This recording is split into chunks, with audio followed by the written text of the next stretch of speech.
Hey everyone, it's me, Nicholas again. I'm sorry I didn't post an update video yesterday. I just didn't really feel like it was really out of it from all the medication. But yeah, as you can see from my different environment, I got to come home early this morning. So I'll be home this weekend, and then I go back in for my final round of chemo on Monday. And then I'll either come home Thursday or Friday, probably.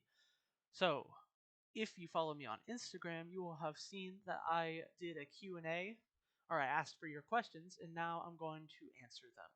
So, for the first question, Adam East asked, or not really asked, they just said, "Hope you get better," and I really appreciate that. Thanks, Adam. And Whifflesniff asked, "Has anyone been rude to you or meaner to you since this all started? Has anyone been nicer since then?" And yes, plenty of people, a lot of people have been a lot nicer. It's funny to see how people change whenever something like this happens. But there have also been people who have gotten meaner and been rude. It's very strange, and that's what I'm trying to. Part of what I'm trying to accomplish with my YouTube videos is just because I believe that the meanness or rudeness comes from misunderstanding or not knowing what all is going on and what all it's like to have something like this. Um, so yeah, that's what I'm trying to help everybody understand what it's like to have a severe illness like this early in your life. So, domestic salmon oil, interesting name. Kind of cheesy, but what do they do with your leg? I assume you're talking about like after they cut it off. I asked the same question, and basically, first they do a biopsy on it, which is where they take a little bit of the tumor and to figure out exactly what kind of cancer it is and all that. And then once they do all their research off of it, it just goes in a big box of other limbs. And funny story, I asked if I could keep the leg or like really I asked if I could keep like a toe or the foot, like of course taxidermied, not like with all the blood and stuff. That'd be gross. But kind of like as a souvenir. And my surgeon said that like 2 decades ago that would have been fine, but now there's new laws and stuff that say that this is a biohazard. So can't have it sadly. But yeah, it's just sitting in a box of limbs until it is burnt. So yes, very interesting question. And your second part of the question was, what's the process of getting a new prosthetic? It was complicated. It took a while. It was actually very fast for me. I was very lucky. I have some very good um, practitioners at Hanger Clinic. They're actually the ones who did Winter's Tale, Winter of the Dolphin. Uh, watch Dolphin's Tale. It's a good movie. It explains that. But yeah, I got it very quickly. It was like 3 weeks, 4 weeks after I got my leg amputated. But for some other people and a lot of other people, it's a long time because sadly, it's just not the priority. People don't see it as a priority, and it's sad. But again, what I'm trying to spread the word, help things like this be more of a priority. Um, but yeah, like my friend who's has the same thing as I do, had their leg amputated, and they didn't get a prosthetic for months and months. I'm pretty sure she still doesn't have a prosthetic, and it's been months. It's crazy. So next question, Zoe Irene. Um, if you are bored at the hospital, what do you do to keep yourself entertained? Lots of video games. That's really one of the only things that I can do to keep myself entertained. I do try to get schoolwork done whenever I feel up to it.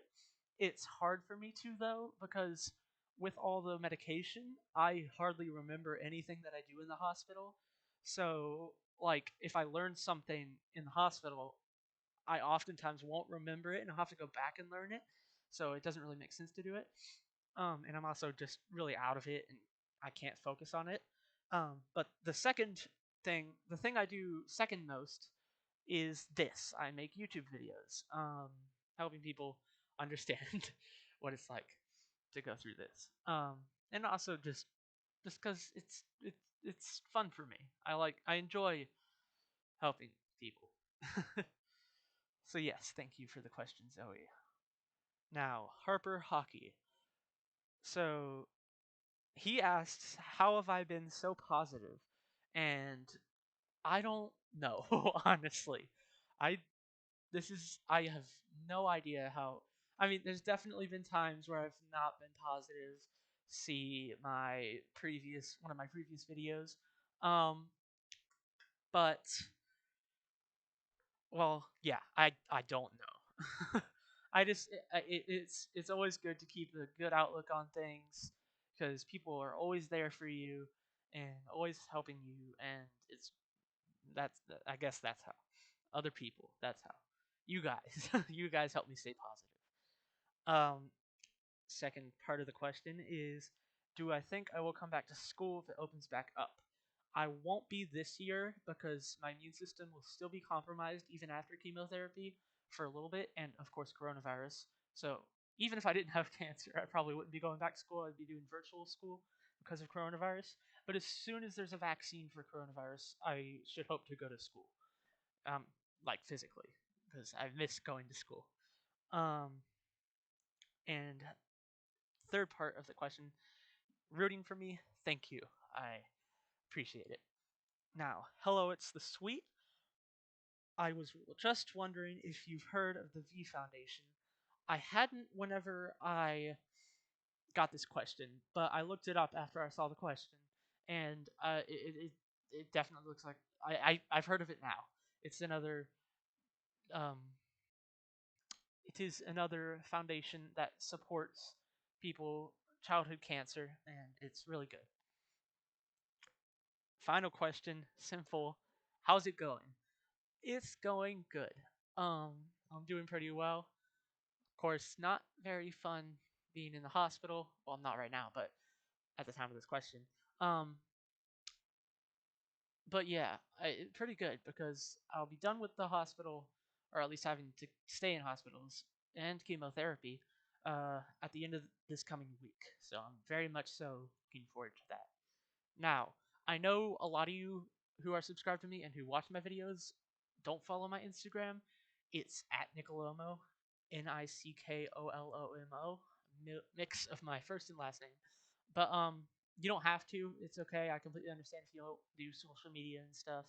But I'm also going to let you ask questions in the comments below this video, so that you get a chance to ask, and I'll make another Q&A video as soon as I get enough responses from that. So I appreciate all of you watching my videos, and I appreciate you being here with me if you are. And yeah, just keep spreading the word, keep helping me get more people so I can better inform the world of what it's like to have a childhood cancer. Yes. Thank you for watching. Greatly appreciate it. See you later.